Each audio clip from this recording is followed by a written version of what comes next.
नमस्कार, आप देख रहे हैं एन ब्लास्ट। आइए देखते हैं आज के मुख्य समाचार।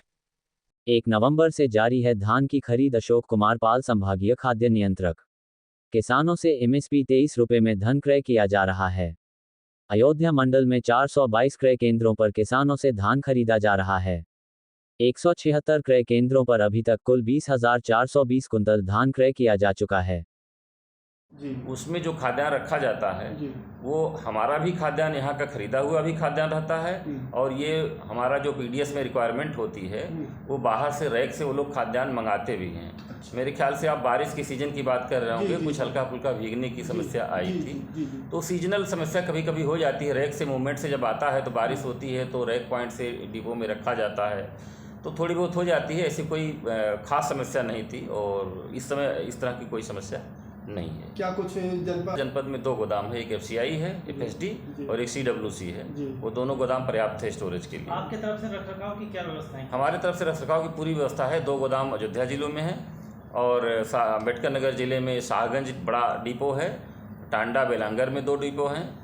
इसके अलावा 3-4 डिपो सुल्तानपुर में हैं। 5000 एमटी की नई गोदाम पीजी सुल्तानपुर में बन करके तैयार हो गई है।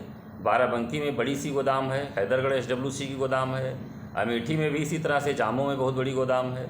तो थोड़ी बहुत समस्या तो सीजन में रहती है, लेकिन उसको हम लोग मिट आउट करेंगे। जब ज़्यादा धान आ जाता है, चावल बन करके तैयार होता है गोदाम में रखने के लिए, तो हम यहाँ से हम लोग रैक का मूवमेंट बाहर भी भेजते हैं।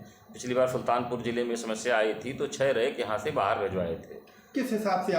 जो अयोध्या मंडल के 5 जिले हैं, जिसमें सभी जिलों में मिला करके कुल 422 क्रय केंद्र स्थापित किए गए हैं, जिसमें अयोध्या में 58 केंद्र हैं, अम्बेडकर नगर में 88 हैं, सुल्तानपुर में 90 हैं, बाराबंकी में 95 हैं और अमेठी में 91 केंद्र हैं। हमारी खरीद 1 नवंबर से स्टार्ट है। 2-3 दिन छुट्टियां थी, उसके बाद 4 तारीख जैसे ही आई, हमारे सारे स्टाफ अपने अपने क्रय स्थल पर पहुंच गए हैं और 4 तारीख से ही हमारी खरीद शुरू हो गई। अभी तक 176 क्रय केंद्र ऐसे हैं जहां पर खरीद कल तक हो चुकी है। कंटिन्यू खरीद जारी है।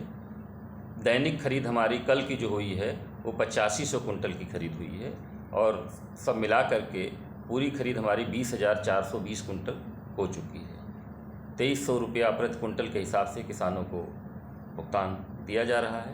किसानों को किसी प्रकार की कोई समस्या नहीं है, कहीं पर कोई डिस्ट्रेस सेल की कोई समस्या नहीं है। किसानों का जो भी धान आएगा उसको हम लोग एमएसपी पर खरीद करेंगे। अब जैसे रेट है हमारा सरकारी समर्थन मूल्य का रेट है, उसमें 20 रुपये कुंटल छनाई उतराई का किसान अगर करवा रहा है लेबर से तो दे देता है, उसको हम लोग वापस समर्थन मूल्य के साथ जोड़ करके दे देते हैं। और अगर नहीं करता है उस स्थिति में? नहीं, उस स्थिति में हम उसका धान हम लोग तौल ही नहीं सकते। हमको तो एक FAQ मानक होता है, फेयर एवरेज क्वालिटी। क्या मानक है सर? मानक है कि उसमें डैमेज एक लिमिट से ज़्यादा ना हो, ठीक है, सड़ा ना हो और उसमें मॉइस्चर 17% से ज़्यादा ना हो। शुरुआत में जब धान कटाई होती है तो मॉइस्चर उसमें ज़्यादा आता है, 20% 22% आता है। तो ठंडियों में तो ऐसी समस्याएं बनी रहती होंगी मॉइस्चर से रिलेटेड? नहीं, ठंडी से मॉइस्चर का संबंध नहीं रहता है। जब शुरुआत में धान जब कटता है तब गीला रहता है, हफ्ते 10 दिन 15 दिन में वो समस्या ख़त्म हो जाती है। तो इस मंडल में कोई ऐसी समस्या नहीं है।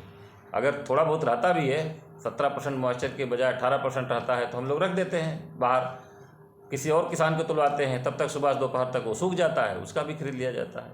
तो ऐसी कोई मॉइस्चर की समस्या विशेष नहीं है। धन्यवाद। मैं अशोक कुमार पाल, संभागीय खाद्य नियंत्रक अयोध्या।